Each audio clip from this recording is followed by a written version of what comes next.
Okay, so and some of you have seen some of these slides already. Some of you have been through my medicinal herb training, and not a whole lot has changed on the growing end, but some things have changed in the marketing and the food safety issues in particular.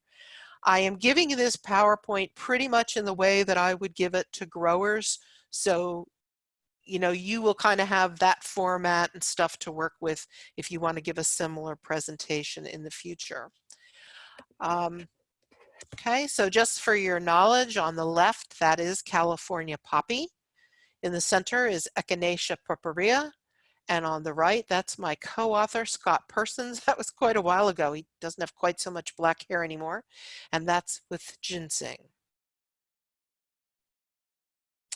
So the demand for herbal products is increasing, has been increasing, and right now it's doing just record growth because the whole situation with COVID, what it's done to people's incomes, people's obvious distrust of the medical system at the moment has caused a real demand. So people working in the herbal industry right now, whether they're growing or doing retail sales or online sales or offering courses in it, are actually doing really well.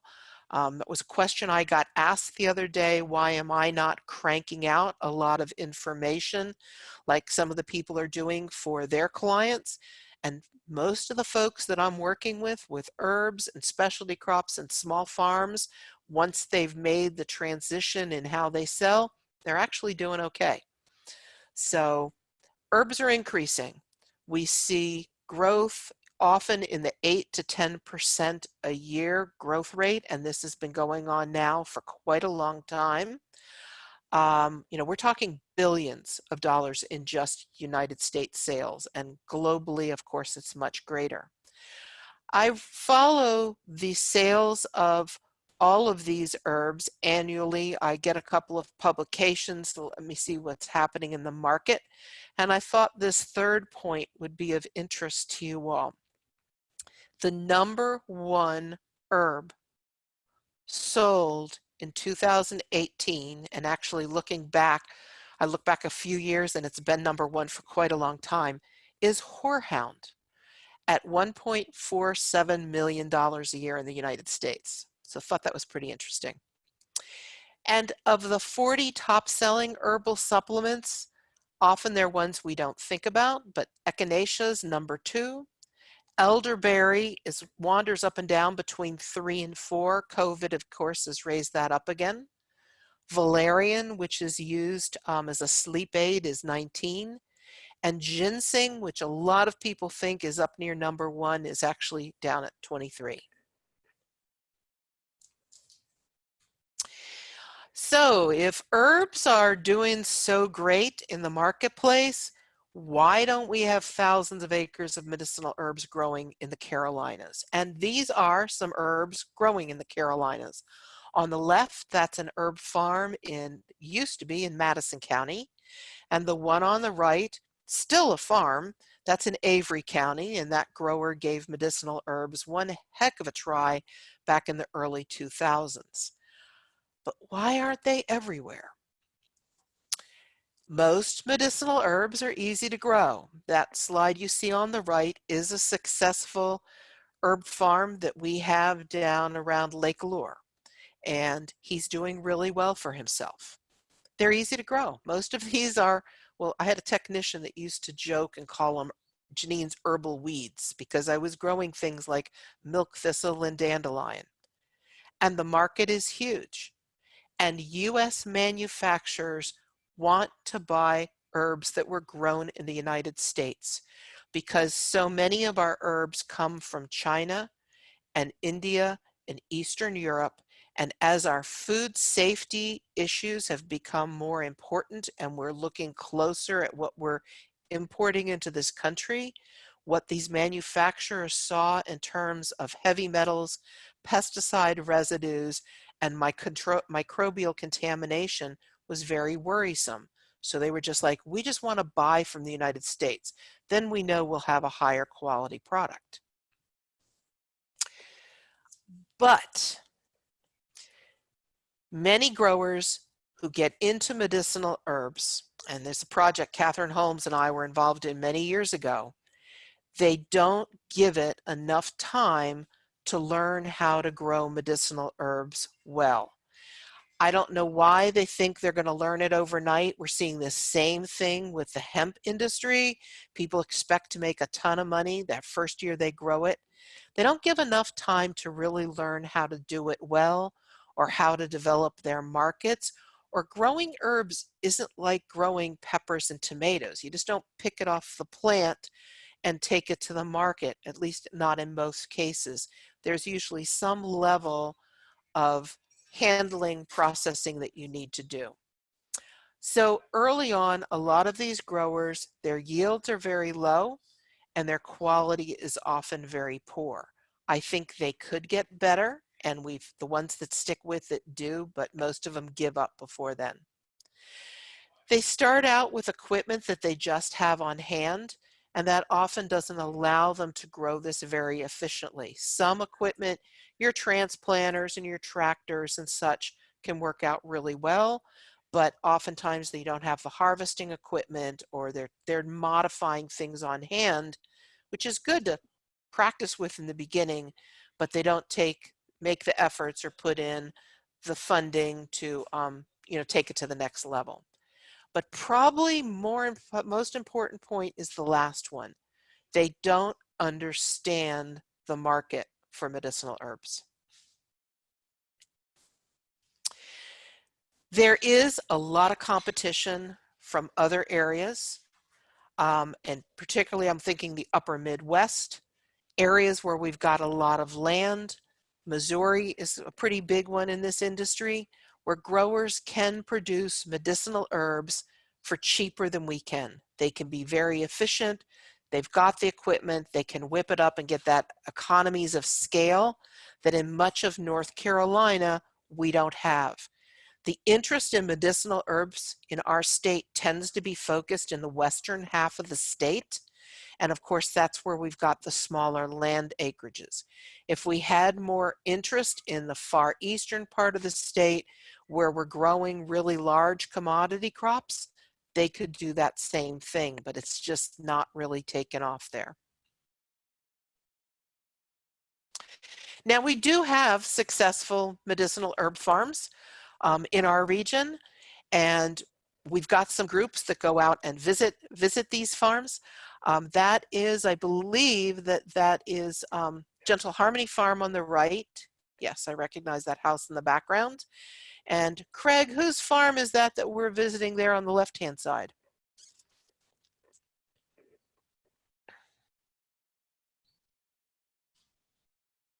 I see talking. Craig, you there? I know that's you in that photo. Oh yeah. It's over there in Candler, and I can't think of her name right off the top of my head. But okay. Yeah, she plants in circles, and I can't remember. Oh, was that Lori? Yeah, that's Laurie's, I Okay, believe. that's Lori Burra's farm. So we've got quite a few small medicinal herb farms here in the western part of the state. And Craig is part of this group. We call them the Western Medicinal Herb Growers. And it's led by Craig and Megan Baker and Bart Renner and my research specialist, Margaret Bloomquist. Am I leaving out any agents? And that's it for now. That's the group. And it's ended up being kind of a mentoring group. So we have experienced medicinal herb growers and other people who are wannabe herb growers, and they get together over the course of the season and visit each other's farms. They get educated on things. We have a session devoted to the buying and selling, and they have a subgroup called the Woodland Stewards that focus on the forest medicinal plants, who also come and help take care of our research and demonstration area at the research station in Mills River. And this group has been meeting for a long time, and it's pretty impressive. The people really enjoy working within that group and learning from each other. They do post their meetings on my website, and they have a Facebook page if you're interested in learning more about that and maybe starting a similar movement within your area. Because as we've been talking over the past couple of days, with these specialty crops, it's really hard as an agent or a extension specialist to get to be an expert on everything, and especially with herbs because there's hundreds of different herbs. But by us all working together and bringing all of our knowledge and experience together, it's been really helpful for all of us.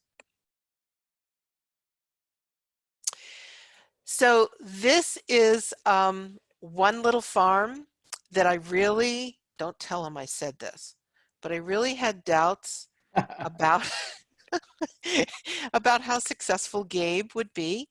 Gabe started his farming operations with a former employee of mine, and I thought she was the real farmer in the group. And when their relationship broke up, they each went to do their own farms, and they've both ended up being very successful. So Gabe, interestingly enough, is one that has gone out for a lot of grants. He's written a lot of grant proposals, and he has, you can see the is that the tobacco trust symbol on that one?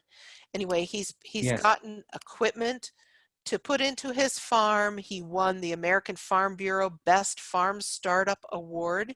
He is certified organic and certified biodynamic. And we're not going to get into the whole biodynamic discussion here today, but by being the only certified biodynamic farm in North Carolina and maybe in the Southeast, it has opened up a market opportunity for him that nobody else has. Gaia herbs, somebody asked, one of the questions was, do we have any really big herb farms? And yes, we do. So Gaia Herbs is a manufacturer in Western North Carolina. They're headquartered in Brevard in Transylvania County, where they have about, I think it's 250 acres there. I know they're trying to access more land. They also have a facility now directly across the street of where Craig and I are located, and they have a greenhouse facility in Mills River. So they do production on a very large scale. They also buy from many other people, and they were just on the news today because they are making and delivering hand sanitizer. And then we have these very specialty niche type operations that I use Joe Hollis and Mountain Gardens as an example of. Earlier, Ben and I were talking about permaculture, and Joe Hollis runs this little permaculture farm. He always has numerous interns on that farm, and years ago he started with his interns offering them an opportunity for their internship to be around some kind of business startup that they try to do. That is Joe's apothecary there on the lower right.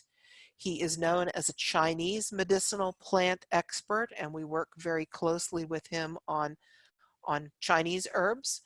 And he is just a wealth of knowledge, and people come from all over the United States and indeed all around the world to learn from Joe and to visit from his gardens. And he has now gotten to, he's putting out these beautiful videos, so I encourage you to take a look at those. You can just Google him from Mountain Gardens. And so this is tiny. He only owns a couple of acres. This is Gentle Harmony Farm near Lexington that I mentioned earlier. This is an older couple that I have a great deal of respect for.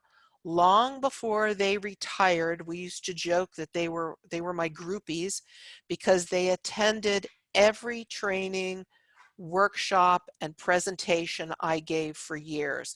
And they were always emailing me and calling me, and they did their homework probably better than any other herb growers I've ever met. They owned this piece of land before they retired and worked really hard on growing cover crops and getting the soil in very good condition before they started farming. And they've put in this beautiful farm. They are a well-educated couple. They understand marketing, they understand budgets and pricing. So unlike a lot of other people that get in and have no idea how to sell their herbs or how to price them so that they'll make a profit, this couple understood that way before that. So Charles and Pam have done a great job. They have teamed up with a well-known herbalist out of Georgia, Patricia Howell, and they offer a training session, a multi-day training session on herbs every year. Not sure what's happening with it this year. And they sell through a number of different markets. So they've done very well, and they are a very, very good example of a farm that has taken the food safety aspects, the good manufacturing, FSMA, and everything into account. And Lenny, your wife Elena, this was the first couple that really hit them with all the tough questions on the medicinal herbs. So these farms that I've just highlighted are successful. They're also very, very different. And herbs can be done from the very tiny scale, like you see Joe Hollis doing, where Joe doesn't wholesale anything. He really doesn't sell very much off the farm, to people like Benjia, Gabe, and Charles and Pam that go ahead and do wholesale their materials. A number of our growers also are trained herbalists, and so they offer that kind of education to their customers also. So the important thing is, I think with herbs, is finding out what your grower is looking to do. Do they want to be a large-scale herb farmer that making money is their primary motivation? Or, like so many people involved in herbs, do they want to surround themselves with these plants and work with these plants that they love to do, but make enough income so they can justify doing that? And that's what we see a lot of in North Carolina. So there are opportunities for growers all over this state on all different scales if they're realistic about what they can grow and on what scale they want to do it. And you will have a lot of people want to grow things in their region that is just not well suited to do. So if somebody in Wilmington, and this happens at least once a year, wants to grow ginseng or golden seal in Wilmington, it's just not going to happen. You know, it's just not appropriate to take a mountain woodland plant like that and try to grow it in that coastal environment. Just for your knowledge, up on the upper right, that's bloodroot.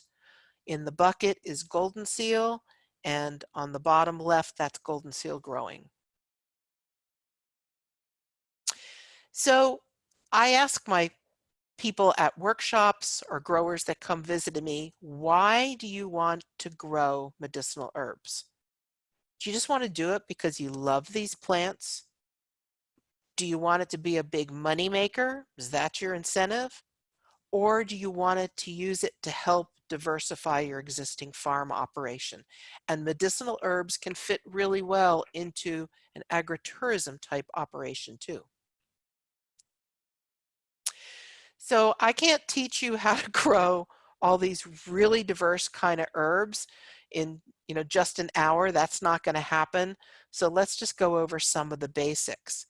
And you see that we've got our field-grown, open-grown herbs there on the two bottom slides, and our forest herbs, and that's mostly ginseng on the upper right and golden seal on the upper left. So I want to cover some of the basics of production, and I want to cover some important issues that maybe you haven't thought about yet. But first, let's go ahead and look at some of the most popular herbs. When I first put this presentation together, I didn't have, you know, like some of those plants, and I thought, oh, I got to go back and put those in. This is Allison. Allison worked for me for a number of years, and she is now in charge of sustainability at Gaia Herbs.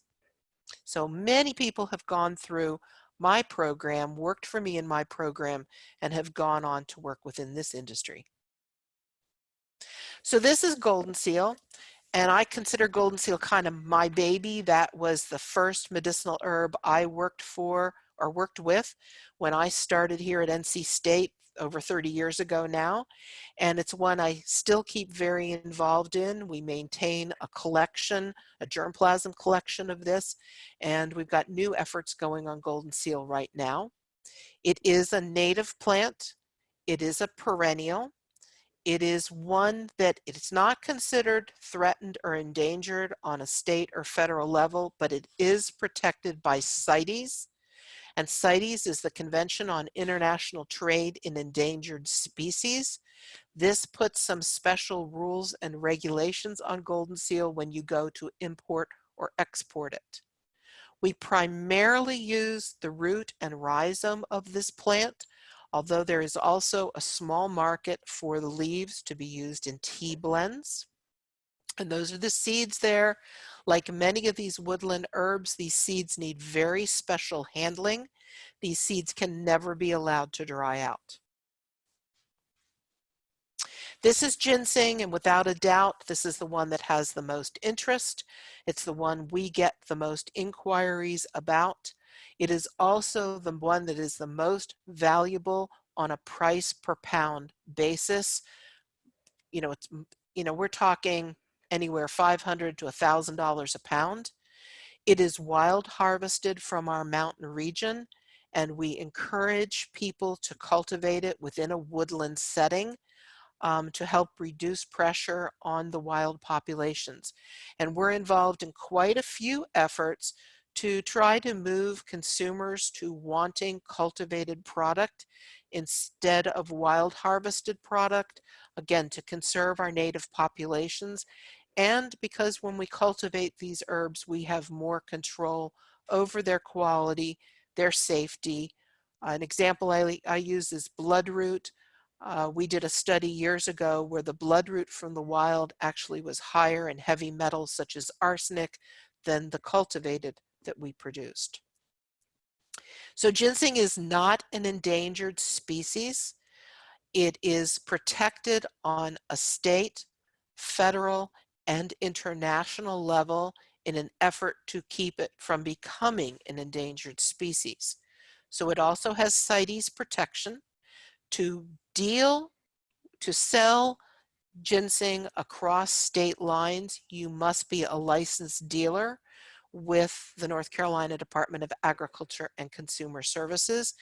And in that regard, you keep a count and a weight of the roots that you sell, and these numbers are sent in every year so that on a national level, we can monitor are our populations holding steady or are our roots getting smaller, and then we need to enact tougher rules.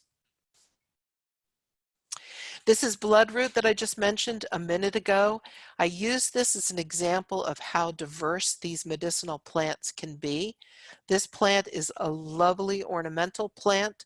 There are cultivars available of this with double blossoms, but many people like to plant bloodroot and buy it as a nursery plant and have it in their woods because it's one of the very first things to bloom within a wooded area. This plant is a valuable medicinal herb that is used to treat skin cancers and lesions in humans and animals. It used to be used in Viadent toothpaste. It no longer is. There was some indication that it actually could cause cancer itself, which I don't understand enough about that aspect of it. But it's also used as a dye plant. And we were involved in a project a number of years ago with the Cherokee basket makers, helping those artisans to grow their own bloodroot to make their dyes so they wouldn't have to wild harvest roots. And this is black cohosh, another lovely ornamental plant that's very easy to grow. It'll grow from fairly deep shade and to full sunlight, and very, very high demand. But this is an example of a plant that even though the demand is very high and our market wants domesticated product, the price being paid per pound is far too low for anyone to ever make any money cultivating it. So this is one that those of us working with the industry on some projects right now are trying to educate the consumer to request cultivated herbs and to try to get the manufacturers to buy it at a higher price now instead of waiting until wild populations are too scarce. Now, some of the sun herbs that are popular, echinacea, we have 3 major species. The primary one, the one that's most popular, is the Echinacea purpurea, shown there in the upper right. We also have angustifolia, and if you take an echinacea tincture and you put it on your tongue and get the tingle, that's the angustifolia that's doing that. And then also Echinacea pallida. These all grow very well for us in North Carolina across the state. They don't like wet feet, so you need a well-drained area. Purpurea, anybody can grow. Angustifolia is a little fussier, and years ago I learned that Angustifolia grows very slowly for me in Mills River, but when I put it at the research station in Reedsville, it grew much faster, was a much happier looking plant there.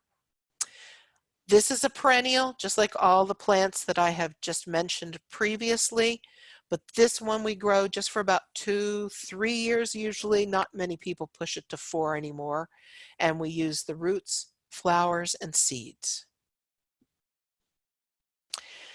California poppy is, when we first started with this one back in the early 2000s, there was no commercial cultivation going on anywhere in the country, but it was in demand. And I think we were some of the first to cultivate this. Some of you might recognize Warren Brothers. He shows up on a number of the PBS cooking shows anymore. They're around Kinston. And he was one of our earliest California poppy growers. It is used in tea blends, and this is one where you really have to know what your buyer wants, because some of our buyers want the top of the plant with the flowers at the stage that you see in that upper left-hand photograph.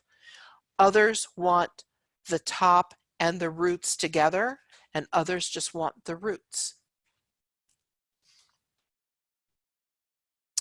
This is dandelion, and this is the one that caused a lot of laughter when I first started doing research at some of the research stations, and I came out there and I was actually sowing beds of dandelion.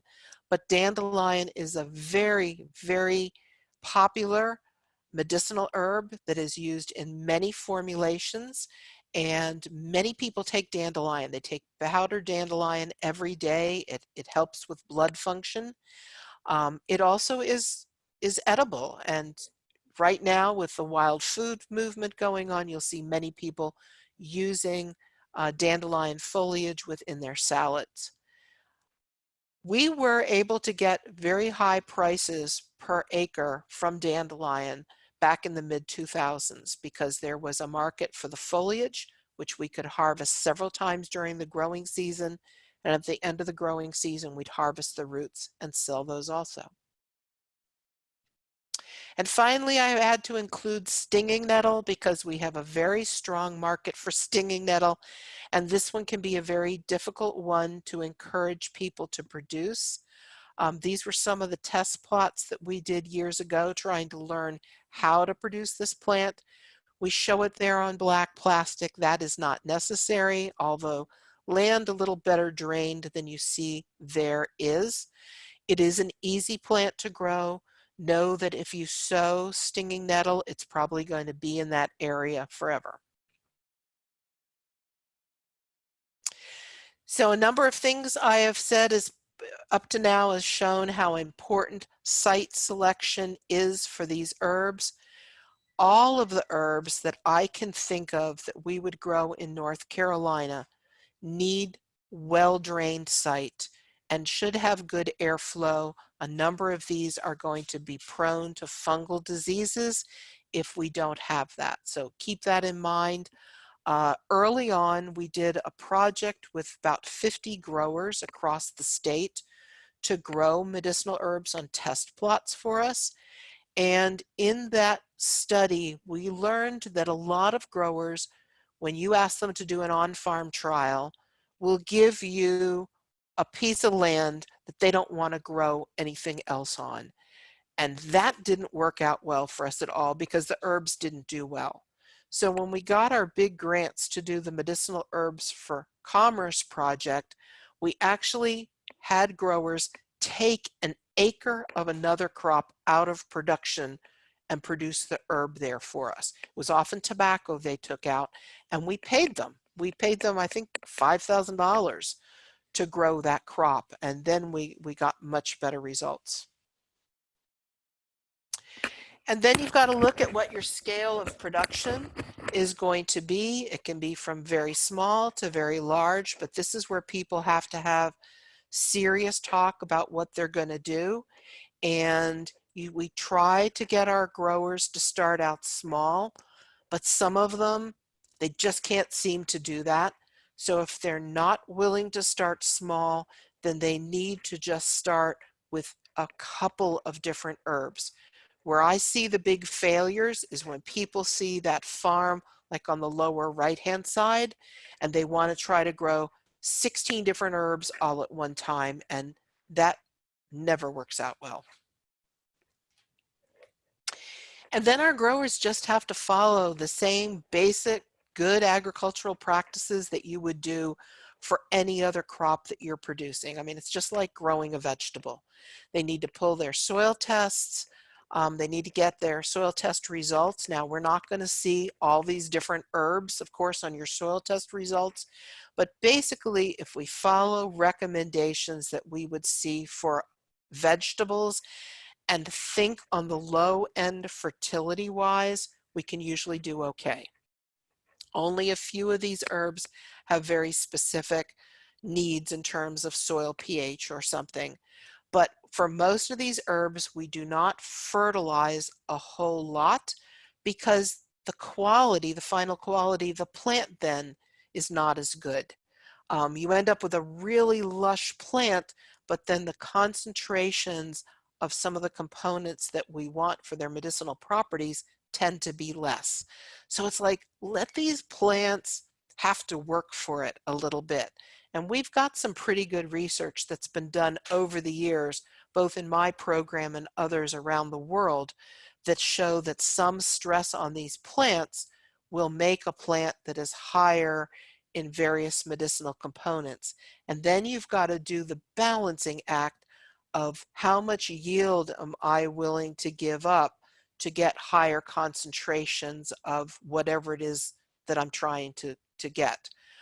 Some of our buyers will pay for that. Golden Seal is an example that some buyers will pay a higher price per pound if your alkaloid levels meet certain minimums. With our forest herbs, and that is a ginseng plant on the far right that's dying of Phytophthora. When it comes to recommendations for growing those plants, we do have ginseng on our soil test report, so you will get specific recommendations for ginseng. Or if you look for mostly native ornamentals, and those recommendations, again, keeping fertility on the low end. I mentioned critter management here because for many of our herbs, before many of you came on, we were talking about skunks eating all my chamomile years ago. But with many of these herbs, we find that they tend to be very attractive to deer, turkeys, and groundhogs. And ginseng, it's two-legged critters. When it comes to obtaining seed and planting stock, I caution people to get the best quality that they can. We all try to be thrifty, but when it comes to medicinal herbs, that can get you in trouble, because one of the things that you need to do with medicinal herbs is have a positive identification. And this is part of the good manufacturing practices for our manufacturers, that they have to have a positive ID, because many of these herbs look very similar. There are some of the cohoshes that most of us could not look at growing in the woods and tell the difference. It would take a botanist or it would take a chemical profile to tell that difference. But that could be very important in terms of how that plant is used. Or it could be separating a toxic plant from a non-toxic plant.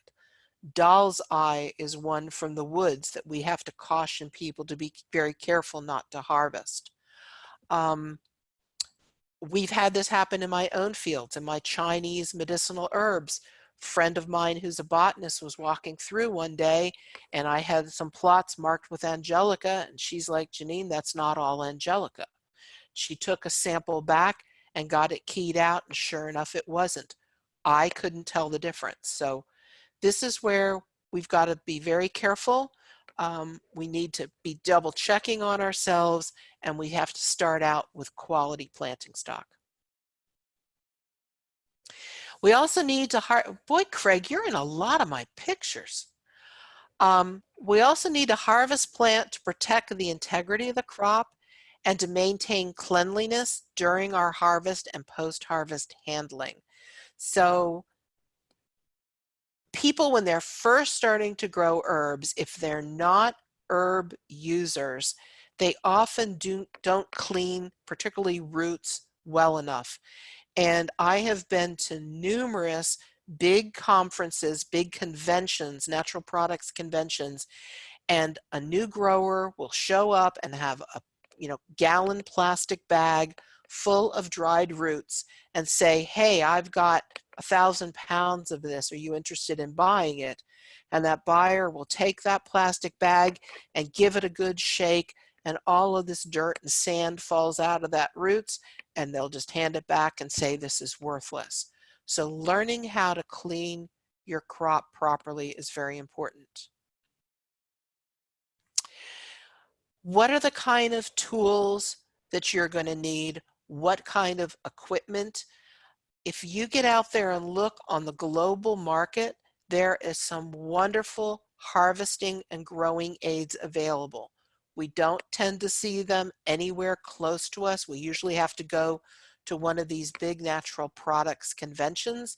Then a dealer's there. Oftentimes these have to be imported from like Italy. But boy, once you get one of these, if you pick the right one for the job, they can make your job so much easier. Harvesting herbs can be very, very time consuming and difficult. A little bit more on the washing. In the upper left, you see a plastic cement mixer.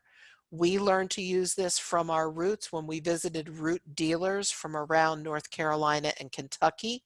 So we'll put our roots in there with some water, toss them for a couple times, dump it out, do another rinse, and then finish up rinsing using a high pressure hose. In the lower right-hand corner, that is a root washer. I believe that was from Herb Farm out in the Pacific Northwest. It's a rotating drum, so very similar to what you would see with like a carrot washer. So, that's doing things on a larger scale.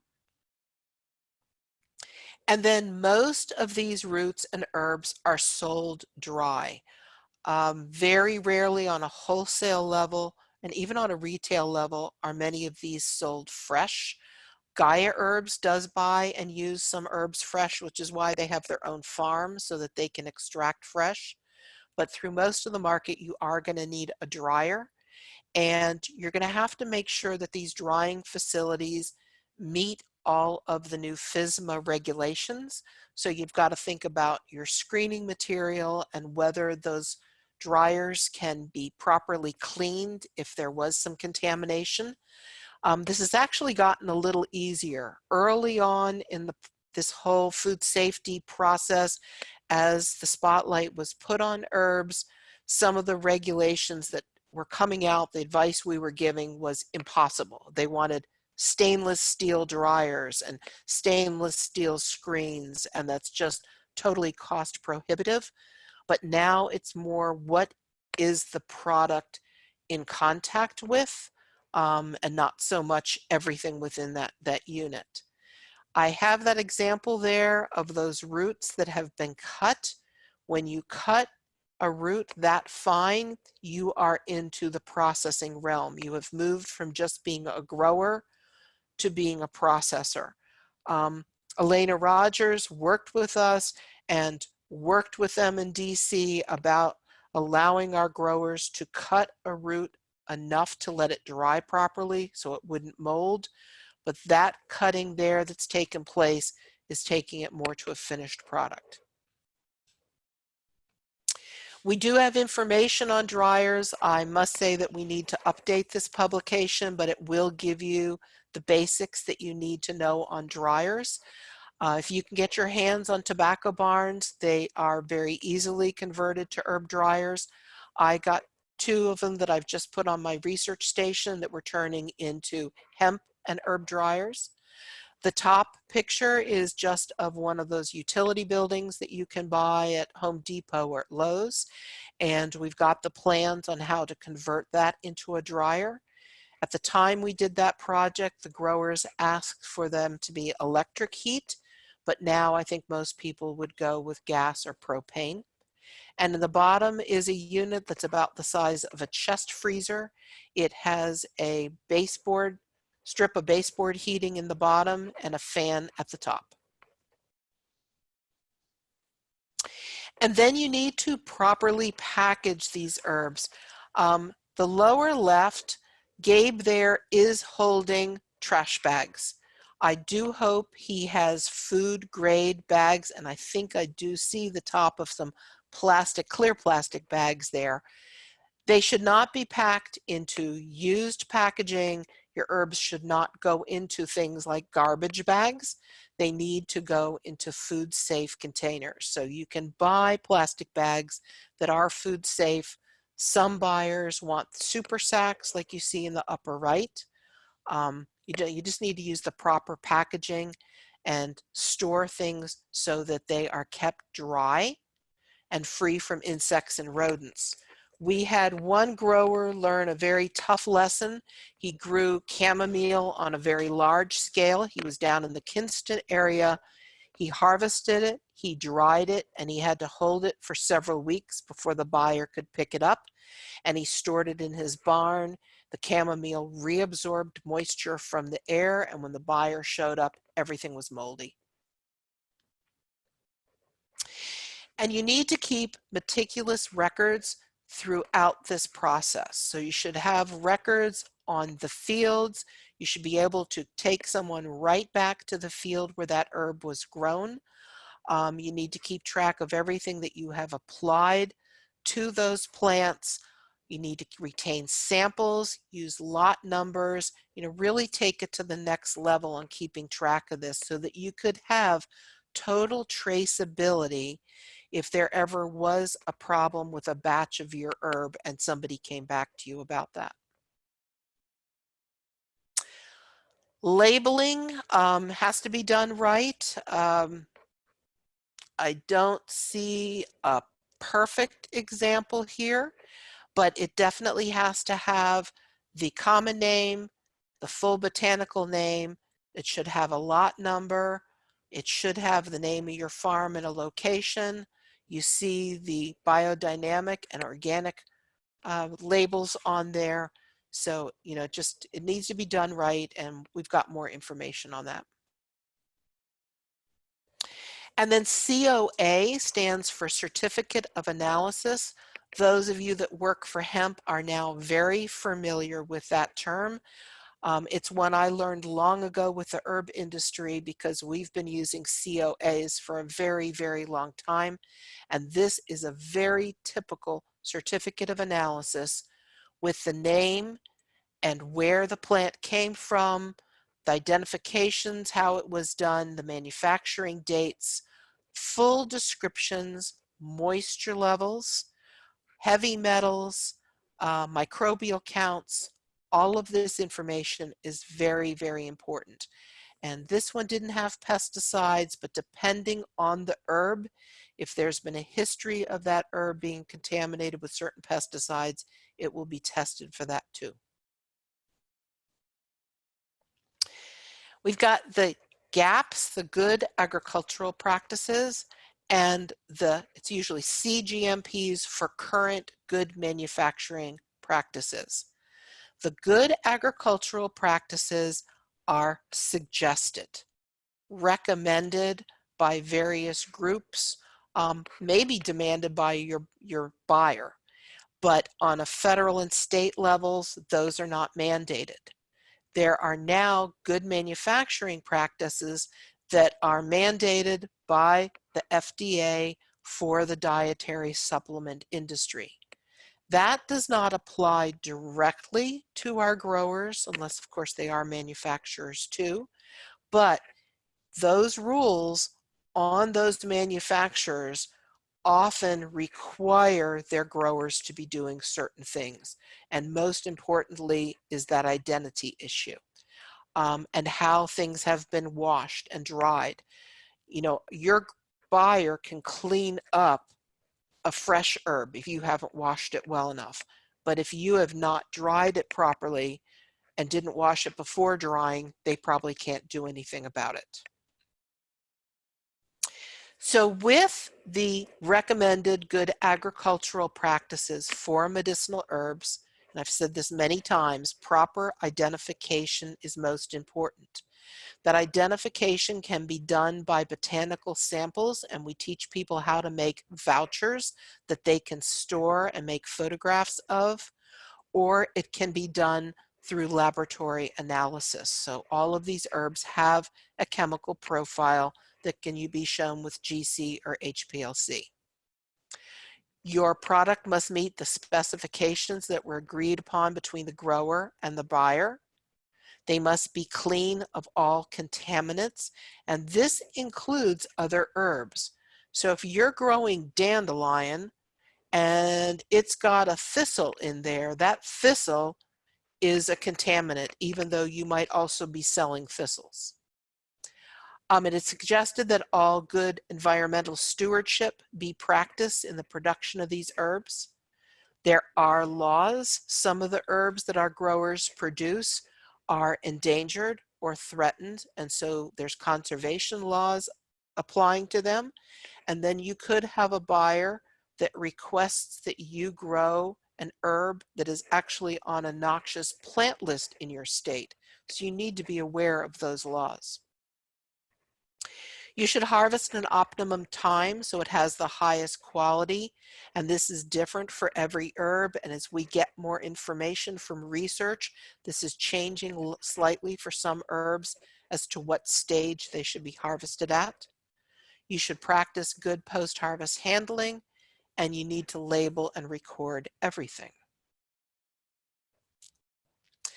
The good manufacturing practices, the U.S. Food and Drug Administration has set down these rules, and the ones that affect us as growers is that proper identity of all ingredients.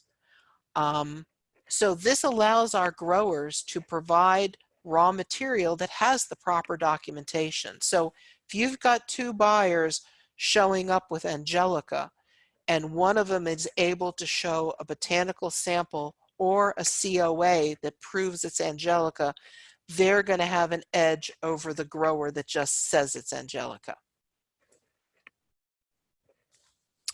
To learn more about these, I recommend the American Herbal Products Association, which is an industry group I have a high respect for. They have this book, The Good Agricultural Collection Practices and Good Manufacturing Practices for Botanical Materials. It is available on their website. It is one of the things that you don't have to be a member to get. It is a big, hefty publication. The World Health Organization has a very similar one. My problem I had with growers is they weren't really willing to weed their way through all of that. So a number of years ago, I put out this extension publication, and we also recorded some workshops that you could listen to that condenses this down to the points that I thought our North Carolina growers needed to know.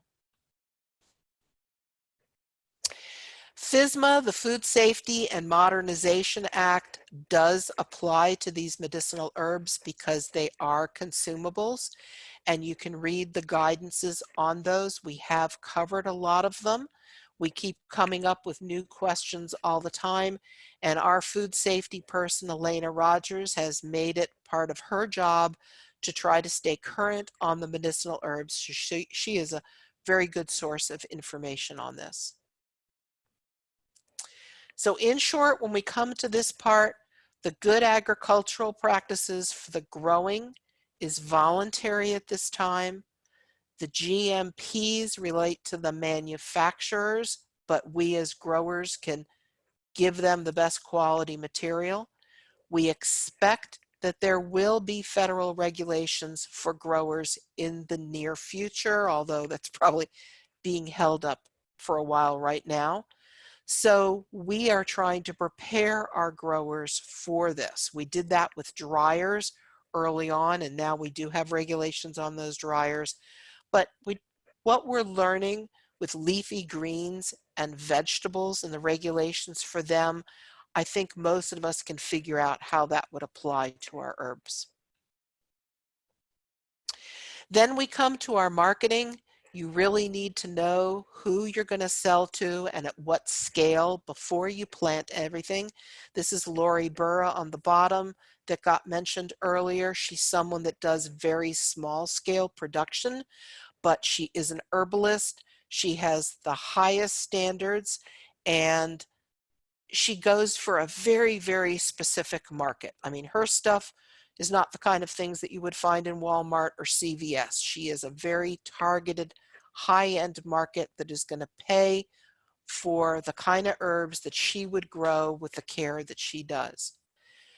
And you need to find and develop these markets before you plant anything, because many of these markets will require plants to be grown in a certain way or a specific variety. There's lots of options and many, many different opportunities in terms of income potential. What I find when I'm working with a farmer who's used to growing vegetables or sweet potatoes or cotton or something like that is the markets they think about are for the wholesale buyers. They're thinking of growing herbs and putting them in barrels or big bags and just passing them off to somebody. And there's indeed a market like that. And I know a number of these big wholesalers. I'm now calling them consolidators, because you don't usually sell direct to a manufacturer. Most manufacturers go to one of these consolidators and with a list of things that they want. So we've got some buyers around that help make that happen. Some of them maintain these warehouses. Others just know how to source for these companies. These wholesalers are going to want large volumes of at least 500 pounds or more at a time. And traditionally they were called dealers. And then they sell to the manufacturers. And because it's wholesale, your price per pound tends to be very low.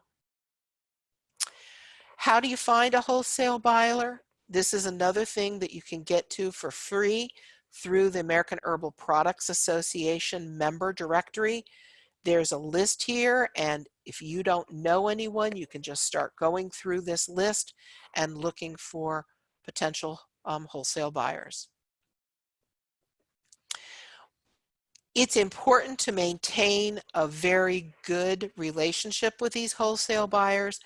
And periodically we will hold events like this one that you'll see that we did in Buncombe County a number of years ago. The buyers on the left there is Ed Fletcher. He is very much in the business. He runs Native Botanicals LLC right now. He has worked with some of the biggest companies in the industry. And to his right is my good friend Jackie Greenfield, who is now doing this more on a consulting basis. She was the buyer for Gaia Herbs, and then she did buying for traditional medicinals and a few others, and she now does it as a private individual that companies contract her for. You need to develop a reputation for them. They need to build trust in you, and once you get to that point, that relationship can go on for a very long time. Few manufacturers buy directly from growers, but a few do. And we're lucky here in North Carolina that we've got 3 in Western North Carolina that do things on a scale that I think helps us grow our industry. We have, let's start with the bottom one, Dr. King's. Dr. King's does homeopathic remedies. Went through a bit of a bad spell there with some regulations a bit ago, but I think they're back on their feet in pretty good shape now. Because it's homeopathic, he needs very small quantities of things because homeopathy is, very tiny amount of the material in a lot of water. And he buys unusual things. So Lori Burra, who I just showed you a picture of a few minutes ago, Lori actually collects and sells poison ivy to them to put into some of their formulas.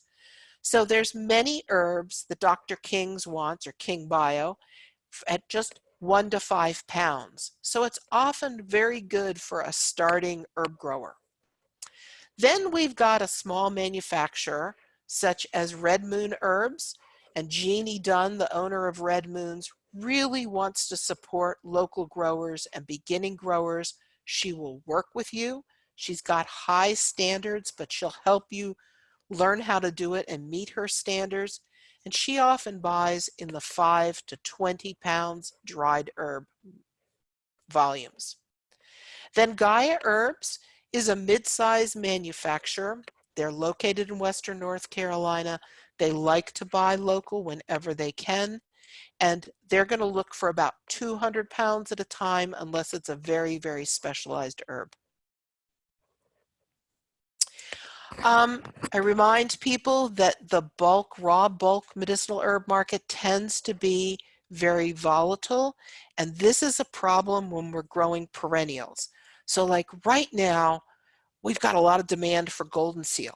And so everyone's getting excited about golden seal and planting golden seal, but that golden seal root might not be ready to harvest for 5 or 6 years. And by then, that demand might not be there anymore. So I urge herb growers, particularly when they're dealing with perennials that take a long time to reach harvestable size, to have a diversity of herbs and a diversity of markets. Maybe some markets are going to be with the wholesale buyers, but maybe you also have some local herbalists that like to bring their groups out to your farm, and just have different ways to have those income streams because it is a volatile market. You can sell directly to the herbalist. This is Corey Pine Shane on the lower right-hand side there, and he does an herb school in person, online right now quite a bit. We also have many natural health care practitioners around our state who like to buy raw dried herbs from local manufacturers that they can mix up their own formulas within their own offices. Many of these people like to see where their herbs are coming from, so they want to come out, meet you, make sure that you are a person that they can trust, and see where you're growing these herbs so they feel good about where they're coming from. You can do retail sales within your own store, your own little shop, or you can offer your products to retailers for resales. And there's many opportunities for this. Go around to your smaller natural foods markets, your co-ops and such, and you will often see a lot of local products being sold in there right next to some of the bigger and well-known brands such as Frontier Herbs. And we see a real mix here in Western North Carolina.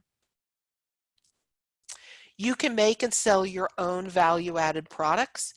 Right now, something went wrong with that one slide there. I'll have to look into that. Right now, if you are doing things like body care products and soaps and such like that, there's really no regulations on you in that regard. If you're doing tinctures and stuff that you take internally, then yes, you're going to have to follow all the same kind of regulations that you would for making a food product. That's supposed to be a picture of a tea blend on the right-hand side. Right now, if you are simply drying leaves of an herb and putting them in a bag and putting a label on it, that is not a processed herb. But if you combined it with other herbs and you do more cutting and sifting on that, then that becomes a processed product. So you need to know the rules. The medicinal herbs fit very well into agritourism ventures, and if you have a grower that's producing various crops and has a wooded area and is fortunate enough to have some of these plants growing within those woods, and maybe wants to plant more of them, this is where you can bring people out to your farm. They can walk through the woods. You can educate them on how to identify these plants, how to use these plants. Then maybe you'll all make a tincture together or a soap. You can have a luncheon with it, and you charge $85 for that day. Or maybe that's not what you want to do, but you've got the land and the opportunity, so you let somebody else come on your land and do that, and they pay you a fee to do so. 20 some years ago, you didn't see herbs and herb products being sold along with fruits and vegetables at the farmers markets, but things have changed a great deal, and we see more and more of these products being sold. We also see people being very creative. They don't want to follow all the food processing rules and regs, or maybe they just don't have a kitchen that allows them to do that, but they can offer do-it-yourself kits. So they can have the echinacea and they can have the bottles and everything that somebody would need to make their own, including the instructions. And then all that person has to do is stop by the ABC store and pick up some vodka, and they can make their own tinctures. The nursery plant sales, this right now is an effort of one of the projects that I'm involved in. We want to get more people growing golden seal, but we do not have enough people producing that planting stock. So right now, if you want to grow an acre of golden seal, you're going to be hard pressed to find a nursery that has that much planting stock. Red Root Natives, that Jean Harrison, who was a former extension agent up in the Western North Carolina area, she does some of this, but she's one little nursery. We could definitely use more. I now see medicinal herbs being incorporated into people's CSAs because more and more people are growing and using their own medicine. So 20 years ago, people would not know what to do with stinging nettles if you put them in your CSA box, but now many people do know how to make their own teas with those nettles. Online businesses are a great way to sell herbs. I put on Harding's here. This is a company that has been well known for growing ginseng for several generations. They have a very simple website, and they run a great business through there. It's very easy to build a website or blog, add a way to pay with PayPal or Square, and you can sell some products and you can provide some information. And that's often how people find these websites, first of all, is looking for information on how to use something. Or you can use some of the existing portals out there. eBay, you're going to find a lot of herbs, planting stock, and finished products sold on eBay. Get listed in your local food guide. Local harvest is a way to advertise both your farm and your farm products. I remind people all the time that getting into medicinal herbs is just like starting any new business, and it's going to take at least 3 to 5 years to start making a profit. The question always comes up to, how much do you charge? So I tell people to work with their extension agents to help figure out what are you actually putting into growing this herb. And when you crunch those numbers, they are going to be much higher than what you could just walk into a big box store and buy those herbs for. So it's very important for our growers to tell their stories, to have websites, to have a lot of photographs showing how they're producing these herbs and what it takes to do. Things like the farm tours that are held around the state every year are also an important way to get that word across so people can see what it takes to produce these products. And then you need to know what your competition is doing. So I encourage everyone getting into this industry that at least one time they need to go to one of these really big natural products conventions, such as Natural Products Expo West or Expo East. Expo East is usually done somewhere around Maryland, DC. Expo West is always in Anaheim, California. Or there's also the supply side meetings, a East one and a West one, or some other big natural products industry show. So you can see what's on the market, you can see what your competition is, and you can find out about pricing. Yes, you can make a profit growing medicinal herbs, but I mean, you've really got to do your homework and do it well. For some reason, people think that medicinal herbs are different than other products that we grow, and they're not. We need a business plan, and there is a lot of material out there now to help you with these business plans.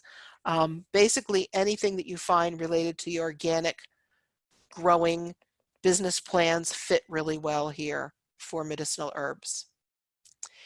And I encourage everyone to take a year before they plant on any kind of scale, to take a year and go around at least our region and hopefully broader in the country and visit successful herb farms. Offer to pay a consulting fee, show that farmer that you value their time, or some of these farmers, if you'll come and help them out and work for a couple days, they'll give you that for free. Visit at different times a year and really get a feel for it. And attend every relevant conference, workshop, and event that you can, especially ones that offer hands-on training. Get your hands dirty a little bit, learn how to do this. And network, network, network. And that's the one thing that's working so well with our Western Medicinal Herb Growers group, and another group I'm going to tell you about here. Keep really meticulous records. Of course, I always say don't quit the day job quite yet. And be honest, is this really what you want to do? And what I have found is many people liked growing herbs as a hobby. Or, for example, one member of the couple is a farmer already, and the other one does herbs as a hobby and talks the farmer into wanting to grow them. Start it out small. You might find out, I don't like doing this as a business. Let's take it back to a hobby. And then every year, conduct that review. What made money? What didn't? Get rid of the things that are not profitable.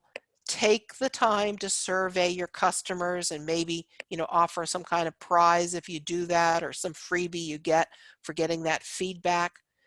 Are you taking care of yourself? So many people, when they get into businesses like herbs, run themselves into the ground and destroy family relationships.